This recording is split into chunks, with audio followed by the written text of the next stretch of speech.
The ballroom swirled in a haze of crystal and candlelight, but for Serafina Beaumont, it was a labyrinth of torment, her side a blaze of fire from the blows that had chased her into this gilded cage.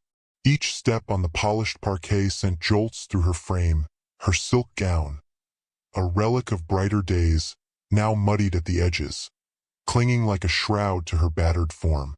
The orchestra's strains mocked her, the laughter of the elite a distant thunder, as nausea crested and her knees buckled, the world tilting toward ruin. But instead of the cold floor's embrace, she crashed into arms forged of steel and shadow, a towering figure whose grip halted her descent with unerring precision. "Steady now," his voice rumbled, deep as the North Sea's depths, cutting through the fog in her mind. She lifted her gaze to meet eyes like forged iron, stormy and impenetrable, belonging to Alaric Montfort, Duke of Ravensmoor, the man whose name evoked whispers of unyielding dominion and frozen solitude among the ton. The air grew thick, the crowd's murmurs swelling into a hush as he lifted her with effortless command, his presence parting the sea of silks and satins like a blade through fog. "Clear the way," he commanded, his tone brooking no dissent, carrying her from the throng as if she were a fragile artifact unearthed from peril. In that moment, Serafina felt not just rescued, but seen, her hidden agonies laid bare under his scrutinizing gaze. Yet fear lingered. This duke, known for shattering foes in the House of Lords with a mere glance, now cradled her secrets. What price would such salvation demand? As he bore her to a secluded antechamber, the door sealing behind them with a resonant click, she wondered if this stranger's mercy was a haven or a new snare. The room was a cocoon of velvet drapes and flickering sconces, the scent of beeswax mingling with the faint metallic tang of her own blood seeping through hasty bindings. Alaric laid her upon a chaise longue, his movements precise, almost tender, belying the rumors of his heartless reign over vast estates in the misty moors. "Breathe slowly," he instructed, his fingers brushing her collar to loosen the constricting lace, revealing the mottled purple blooming across her skin, a map of violence etched by her guardian's rage. His expression darkened, a storm brewing in those iron eyes, as recognition dawned. "Who did this?" he demanded, voice low and lethal, like the draw of a hidden dagger. Serafina's breath hitched, the pain sharpening her resolve. Hours earlier, in the dim confines of Grimshaw Manor, Baron Eustace Grimshaw, her uncle by blood, tyrant by choice, had cornered her in the study, his breath reeking of port and malice. "You'll wed Lord Hawthorne by fortnight's end," he'd snarled, his fist crashing into her side when she dared protest, invoking the hidden trust from her late parents. "That fund is mine to salvage my debts. Your only worth is in sealing the bargain."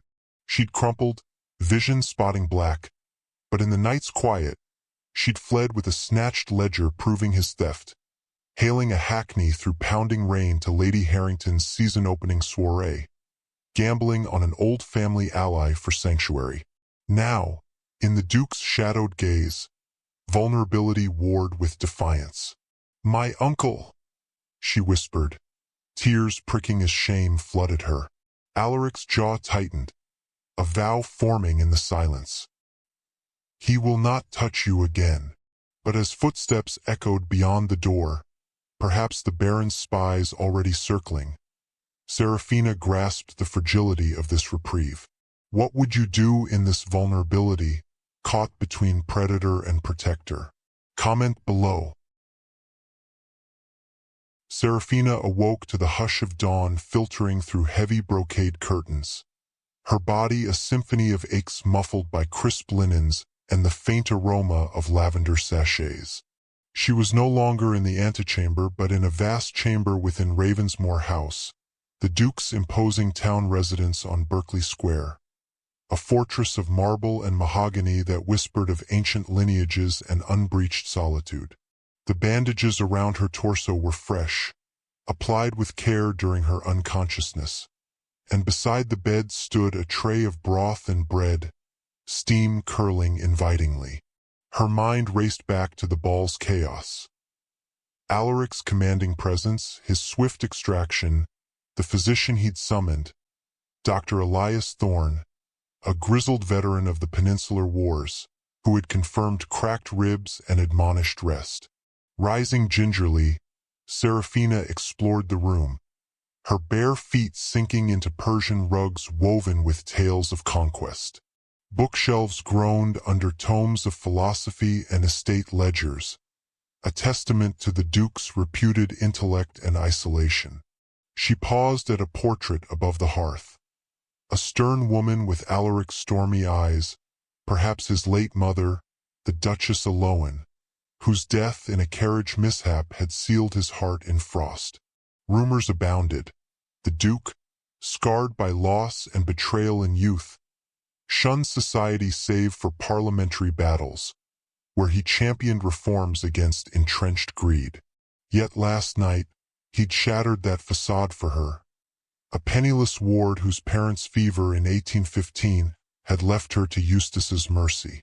Eustace Grimshaw, baron of a crumbling Cumbrian estate, had squandered her inheritance on gaming hells and mistresses, forging documents to drain the trust meant for her majority or marriage. The ledger she'd stolen exposed it all. £30,000 siphoned, debts mounting to shadowy creditors. Her refusal to wed the decrepit Lord Hawthorne, a lecher twice her age who'd promised Eustace a cut, had unleashed his fury. Now, in this unexpected haven, Serafina felt a flicker of something foreign. Safety, laced with curiosity about her rescuer. The door creaked open, admitting Alaric himself, clad in a simple shirt and breeches, sleeves rolled to reveal sinewed arms marked by faint scars. Relics of duels or hunts, she wondered. "You should not be standing," he said, his voice a gravelly timbre that sent an unbidden shiver through her.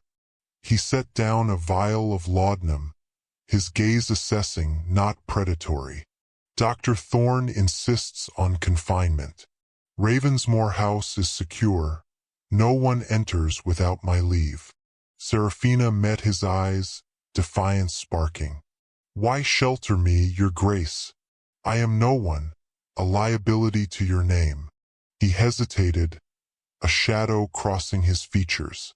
"Because injustice festers in silence, Miss Beaumont, and perhaps I recognize the weight of unseen chains." In that admission, she glimpsed his desires. Justice for the overlooked, a fear of vulnerability that mirrored her own. Their conversation unfolded tentatively, her recounting fragments of her ordeal, him sharing sparse details of his reforms against exploitative guardianships. Bonds formed in shared silences, secrets hovering like unspoken promises. Yet outside, Eustace's Bow Street runners prowled, and society buzzed with tales of the Duke's mysterious departure with a fainting debutante. Serafina's heart tangled, gratitude warring with the dread of imposing on this enigmatic guardian. As days blurred into a week, Alaric's visits became ritual, evenings by the fire, where he read aloud from poetry volumes, his voice softening the room's edges. Serafina revealed more. Her love for botany, nurtured in her parents' greenhouse before Eustace raised it for profit. Her dreams of independence, thwarted by law and lineage. He, in turn, confessed fragments. A betrayed betrothal in youth that hardened him, his estate's burdens demanding isolation. Fears surfaced, hers of recapture, his of scandal eroding his influence. Intrigue deepened as subtle touches, a hand steadying her, eyes lingering, hinted at desires unspoken, weaving a tapestry of empathy that promised more than mere refuge.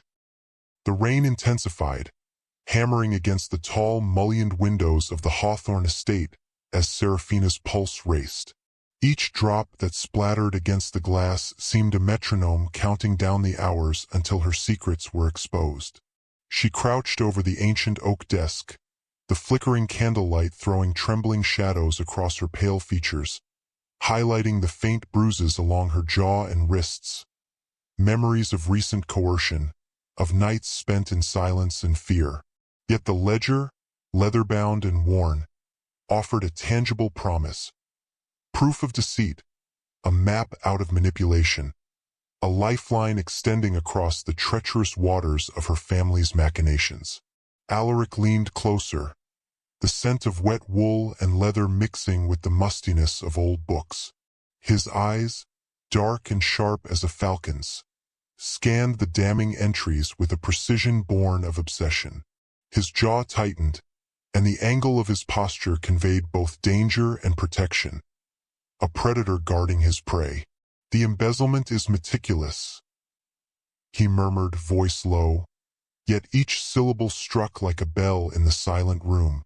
"Hawthorne's signature here. It's no accident. He covers for Eustace." Seraphina swallowed hard, fighting the urge to collapse into his arms. She had survived on calculation and discretion, but in this moment, uncertainty gnawed at the edges of her composure.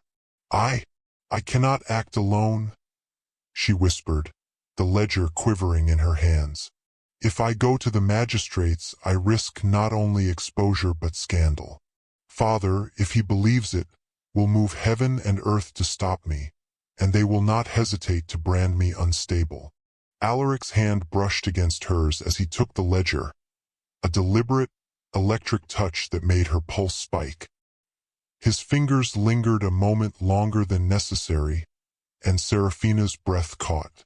"Trust me," he said, each word weighed with intent. "I will craft your protection no matter what it costs, but we must move quickly. Your uncle will act before dawn, I fear.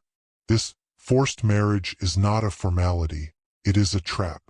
The candle sputtered, threatening to die, and Seraphina's thoughts raced as fast as the storm outside. How could she outmaneuver the conniving pair who had plotted to seize her fortune under the guise of guardianship? How could she navigate society's suffocating expectations while safeguarding both her inheritance and her autonomy? And now, complicating every calculation, was Alaric. Handsome, implacable, a man who inspired both trust and desire in equal measure. The room seemed to shrink around them as they worked. Maps, ledgers, and letters were spread across the desk. Alaric's coat hung damp over the back of a chair, and his sleeves were rolled, exposing forearms taut with muscle and tension. He pointed to a line of figures.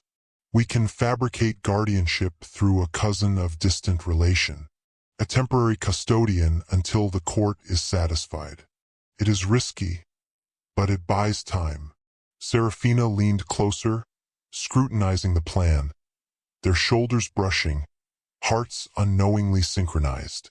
A shiver ran down her spine, not from the cold, but from proximity, from the heat of shared purpose.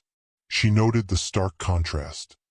His dark eyes, shadowed beneath thick lashes, and the strong line of his jaw, the roughness of calloused hands, so unlike her delicate own, yet comforting in their assured grip. "And if they challenge it?" she asked, voice trembling despite the steel in her spine. "Then we fight," Alaric said simply, but there was a fire in his gaze that made her pulse thrum. "And I will not let them take you. Not your freedom, not your inheritance, and certainly not your choice." Seraphina's breath caught. The room seemed to tilt. The storm outside mirrored in the tension between them, and for a heartbeat, the world contracted to this single, charged space. She realized that trust, dangerous and fragile, had woven itself into their alliance, threading desire through necessity, daring her to hope. Before she could reply, a servant arrived with a note, rain-streaked and trembling in the messenger's hands. The words were brief but incendiary. Eustace had allied with Hawthorne, expediting plans for the betrothal. The urgency crashed over Seraphina like the waves along the Firth of Forth, leaving her reeling, yet also crystallizing her resolve. There would be no flight. She would act. She would fight. And she would not be alone. Alaric's hand found hers again, firm, anchoring her, and she felt the warmth, the promise, the unspoken pledge. Her chest tightened as a thrill of defiance mingled with desire. She was no longer the passive participant of her own fate. Each heartbeat became a drumbeat of rebellion, a call to arms against deceit, against coercion, and against the oppression of her own blood. Even as the storm intensified, she traced her bruises in the mirror, each fading mark a testament not to weakness but to survival. And in that reflection, she glimpsed transformation, emerging not from cowardice or concealment, but from courage, forged in fire and rain, guided by the presence of a man who refused to let the world claim her. By candlelight, they worked late into the night, crafting contingency after contingency, mapping potential allies among sympathetic servants, loyal friends, and discreet officials. The ledger remained at the center, a talisman, a blueprint, a challenge. Alaric's voice was low, occasionally cutting through her thoughts with gentle, commanding directives, his proximity a constant reminder of both the risk and the reward of trust. Finally, hours later, Seraphina leaned back, exhaustion heavy in her limbs yet electrified by adrenaline. Their hands still brushed on the desk. Her gaze met his, and for a moment, the storm outside seemed to bow before the storm within, the storm of determination, of shared secrets, of kindled, unacknowledged desire. "This will not be easy," she whispered, voice barely audible. "No," he agreed, his thumb brushing hers lightly, eyes softened but resolute. "But nothing worth protecting ever is." Outside, the night carried whispers, of intrigue, of secrets, of a duke's hidden guest whose fate was no longer a matter of inheritance alone, but of courage, cunning, and hearts dangerously intertwined. The game had begun, and Seraphina understood. Survival demanded more than wits. It demanded courage, audacity, and a willingness to stake not only fortune and freedom, but the fragile, uncharted territory of the heart.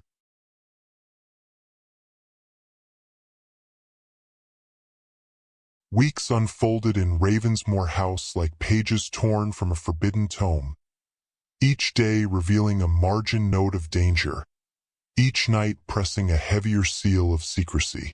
Seraphina's recovery tracked the slow optimism of spring.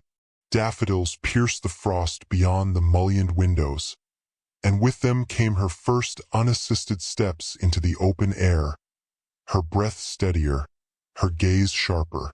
Trauma still whispered at the edges of her sleep, but daylight found her increasingly present, increasingly resolute.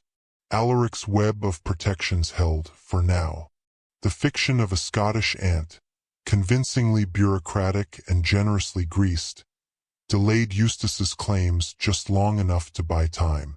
Yet time, like money, attracted attention. Anonymous letters began to arrive. Thin paper, cramped hand, threats veiled as concern. Servants' glances lingered a moment too long. Whispers skittered down corridors like mice.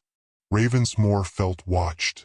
Still, life insisted on its small mercies. Seraphina ventured into the gardens on Alaric's arm, the gravel crunching softly beneath their steps. What began as cautious walks became rituals. She spoke of botany with quiet authority, how certain plants healed only when bruised just so, how roots remembered the soil they were torn from. He countered with stories from Parliament. Committee rooms thick with cigar smoke, battles against inheritance laws that rewarded cruelty and punished patience.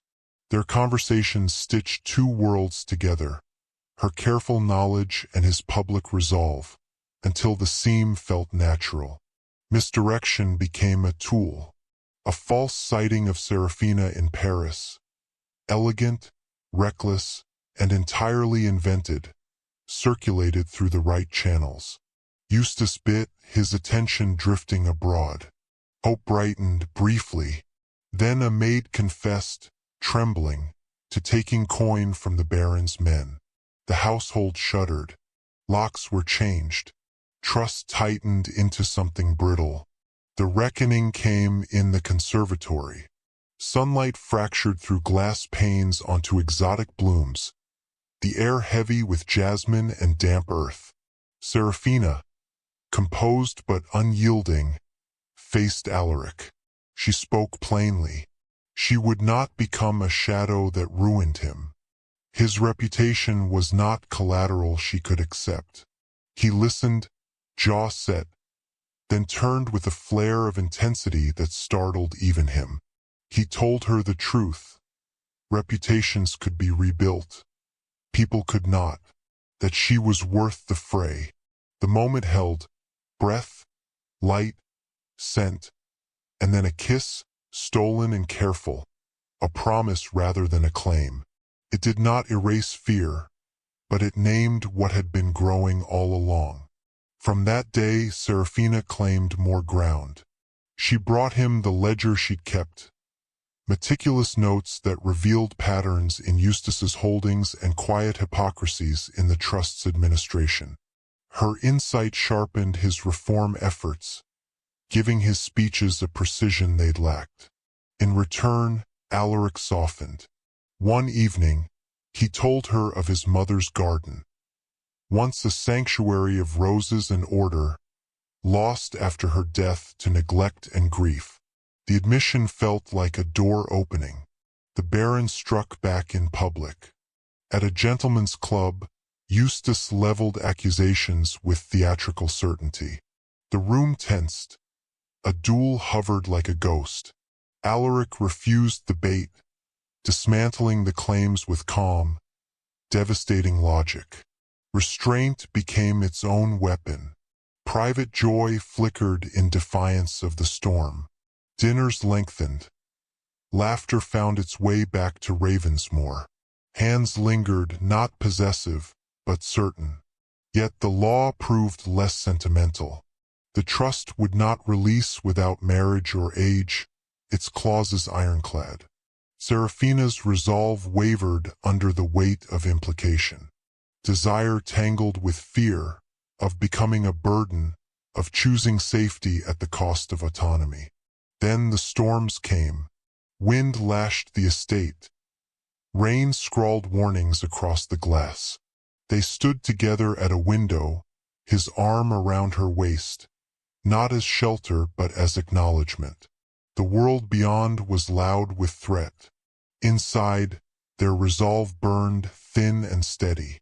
"We press on," he vowed, not as a savior but as a partner. Outside, the gales gathered. Inside, a fragile flame held. The game changer. The revelation arrived without ceremony, like lightning striking under fog. Sudden, blinding, and impossible to ignore. Serafina had been in the study since dusk, the fire reduced to embers. The house hushed into that peculiar stillness that precedes trouble. Maps lay open before her, estates, boundaries, routes of conveyance, when habit drew her fingers to the ledger's spine. It had always been stiff there, resisting age more than use. This time she pressed harder. The leather gave way. Inside, stitched so neatly it might have been missed forever, was a narrow fold of parchment. A codicil signed and witnessed, naming an alternate guardian in the event of proven malfeasance or moral endangerment. A cousin, distant, long forgotten, but legally unimpeachable. Alive, independent, and crucially beyond Eustace's reach. Her pulse raced, not with fear, but clarity. This was leverage. This was ground. She had just begun to mark names and connections when the door flew open. The courier was pale, breathless, rain-soaked. He did not wait for permission. The Scottish aunt was dead. Sudden illness. No heirs. Questions already being asked. The forgery, Alaric's careful shield, collapsed in an instant. Silence followed, heavy and unforgiving. In that silence, the stakes rearranged themselves with brutal speed. Alaric's delays were no longer clever obstructions. They were now deceptions. Eustace moved quickly, as men like him always did when blood scented water. Magistrates were summoned. Warrants whispered into being.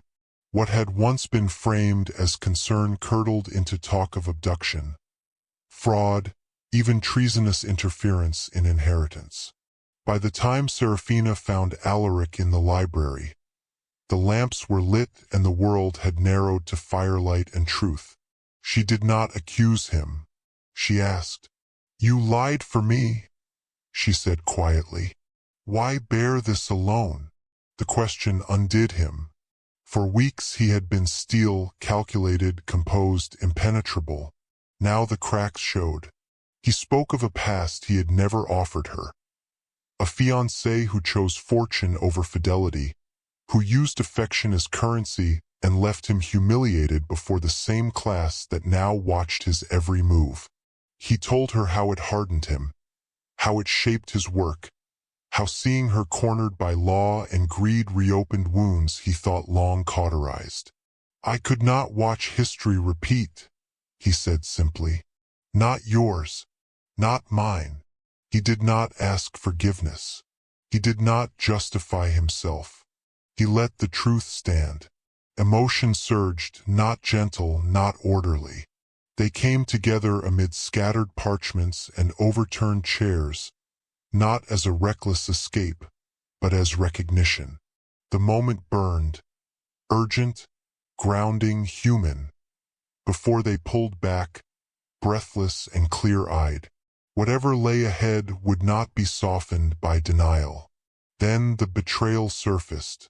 A trusted valet, cornered by debts, pressed by Eustace's agents. He had spoken routes, routines, quiet hours. The sanctuary had never been as sealed as they believed. The knowledge struck hard, but it did not scatter them. It sharpened them. As distant alarms rang out, boots at the gates, voices carrying through the fog, Seraphina felt the final choice settle into place. Flight would fracture them. Silence would bury her. Alliance, though perilous, would give her voice and ground. She took Alaric's hand, steady despite the chaos pressing in. "We face this together," she said, not as a plea, as a pact. Outside, the estate braced for confrontation. Inside, something irrevocable had already been decided. The fall. The reckoning came with boots on marble and the crack of authority spoken too loudly. Eustace did not arrive alone. He never did. His cadre flooded Ravensmoor House with practiced entitlement. Magistrates stiff with borrowed courage, constables gripping writs like weapons, hired muscle eager to prove usefulness. The documents they carried sliced cleanly through Alaric's last defenses. Ink outweighed honor. Law, bent just enough, became a blade. The foyer dissolved into chaos. Servants who had stood quietly loyal now stood defiantly brave. Shouts ricocheted off stone. Papers scattered like wounded birds. Someone fell. Someone cried out. Seraphina was pulled into the surge. Her breath knocked loose as pain flared along ribs that had never fully forgiven the past. She fought to stay upright, to stay seen, but hands closed in, unyielding, practiced. Eustace's voice cut through it all, smooth and venomous. "Back to your cage," he said, satisfaction curling every word. "Hawthorne awaits." Alaric answered with action. He moved like a man stripped of patience, driving back attackers with controlled fury, protecting where he could, refusing where he must. But strength could not unwrite a charge. The exposed forgery hung around him like iron. Constables seized him not as a lord, but as a suspect. His name, once armor, became liability. His title trembled on the edge of disgrace. And then they were separated. Serafina found herself locked into a narrow side room, the door shutting with a sound too final for comfort. Silence followed, thick, oppressive. In it, memories rose unbidden. Confinement mistaken for care, obedience demanded as virtue, pain excused as correction. Her hands shook, not from fear alone, but fury. The old script pressed in hard, insisting this was how it always ended. She refused it. Elsewhere, Alaric stood restrained, forced stillness gnawing at him more cruelly than blows ever could. He watched authority turn its back on truth, felt years of work unravel in a single night. Betrayal echoed. Old wounds reopened, familiar and sharp. Through clenched teeth, he spoke what he had been holding back. I failed you. The words were not surrender. They were grief. Beyond Ravensmoor's walls, the story was already mutating. Whispers outran facts. London leaned in, eager to devour scandal. Allies grew quiet. Doors closed. The night stretched long, indifferent to titles or intentions. Yet beneath the wreckage, something stubborn endured. In her confinement, Serafina steadied her breath and gathered resolve like kindling. She had survived worse than disgrace. She would not vanish now. In his restraint, Alaric anchored himself to the one truth left untouched by law or rumor. He had chosen her, and he would not recant that choice. The storm howled. The world turned cold. But surrender, true surrender, did not come. The lowest point did not break them, to sharpen them. In the quiet chaos that followed the raid, when authority grew careless with certainty, Serafina acted. The pin had been hidden in her gown since her mother first taught her the value of never being entirely unarmed. It took patience, shallow breaths, and a steady refusal to panic, but the clasp yielded. The door did not creak when she slipped free. Ravensmoor, bruised and violated, still remembered how to shelter its own.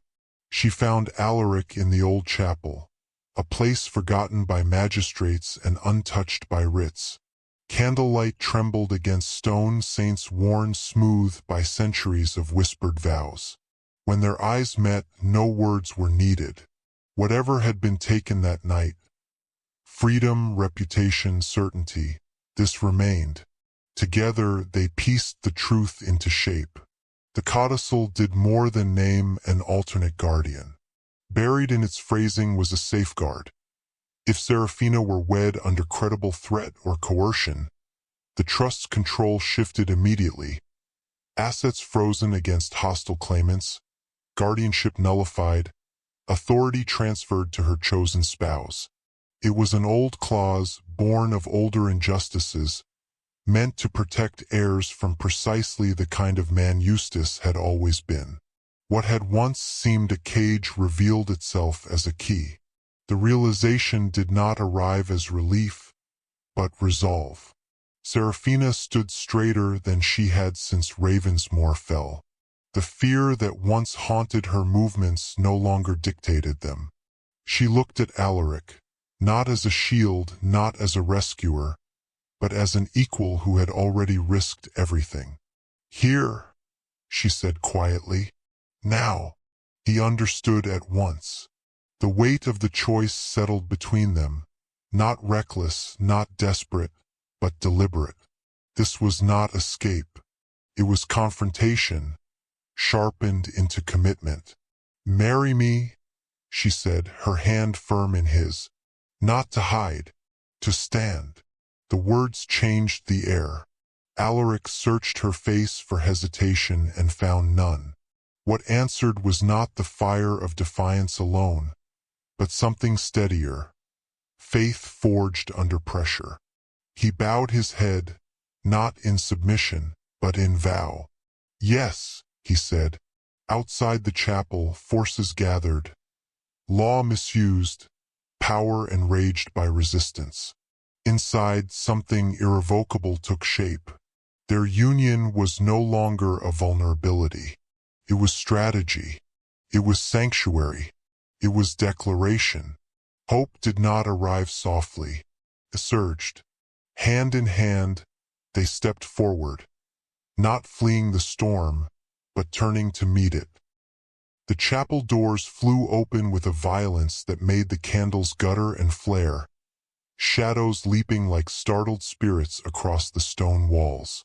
Eustace strode in as if he owned even this sanctified ground, thugs fanning out behind him, boots scraping against centuries-old flags. His smile was sharp, anticipatory. "This farce ends now," he declared, eyes locking on Seraphina. "Come quietly, and we spare the rest." For a heartbeat, the world held its breath. Then Ravensmore answered. From beyond the chapel walls came the unmistakable sound of horses. Fast, many, purposeful. Shouts followed. The clash of authority against authority.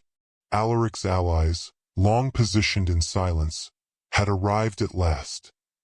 Riders summoned hours earlier, legal minds and loyal men who understood both sword and statute. The tide shifted audibly, unmistakably. Eustace's confidence wavered. Alaric stepped forward, calm amid the fracture. A document was produced, held high, unwavering. The marriage license Eustace had mocked as forgery was revealed as painfully legitimate, rushed through the right hands by influence that still carried weight where it mattered most. Seals checked, names confirmed. Time at last favored them. "Proceed," Alaric said evenly. The chapel transformed from battleground to witness. Seraphina did not tremble as she spoke. Her voice carried, clear, resolute, cutting through chaos like a bell. "I do." The words landed with the force of judgment. In that instant, everything changed. Law recalibrated. Power slipped its leash. The codicil activated like a long-laid trap. Guardianship collapsed. Assets froze. Titles realigned. Seraphina stood no longer as prey, but as duchess, protected, autonomous, unassailable. Eustace roared in fury, lunging forward, but hands seized him, this time not in service, but arrest. Magistrates, now faced with undeniable legality and inconvenient truth, read charges aloud. Fraud, coercion, conspiracy. His empire cracked in public view, influence dissolving into disgrace. He was led away shouting, unheard. Silence followed, thick, reverent, stunned. Then breath returned. Laughter, disbelieving and relieved. Alaric took Seraphina's hands, grounding her in the aftermath. No grand speech followed, only quiet affirmations spoken close, promises earned rather than declared. Outside, the storm finally broke. Clouds parted. Dawn edged the horizon, pale and patient. Ravensmore stood scarred but standing. And together, no longer hiding, no longer hunted, they stepped into a future forged not by rescue, but by coic. Peace did not arrive all at once. It settled layer by careful layer, like dust after a long, ruinous collapse. Eustace's fall was thorough and unromantic. Stripped of allies, exposed by records Seraphina's ledger helped unlock, he was exiled from the circles that once fed his power. His name lingered only as cautionary reference, spoken softly and without reverence. The trust, reclaimed and cleansed, was redirected at last toward its true purpose. Funding reforms Alaric had argued for in theory and now enacted in practice. Inheritance laws shifted. Guardianship abuses met resistance. What had begun as survival ended as systemic change. Ravensmore healed. Under Seraphina's care, the grounds transformed. Where neglect and secrecy once ruled, gardens bloomed with intention. Medicinal beds, experimental hybrids, spaces designed not just for beauty but restoration. She worked with quiet authority, no longer defined by what had been done to her, but by what she chose to build. Visitors came not to gawk, but to learn. Alaric, too, changed in ways no parliament could legislate.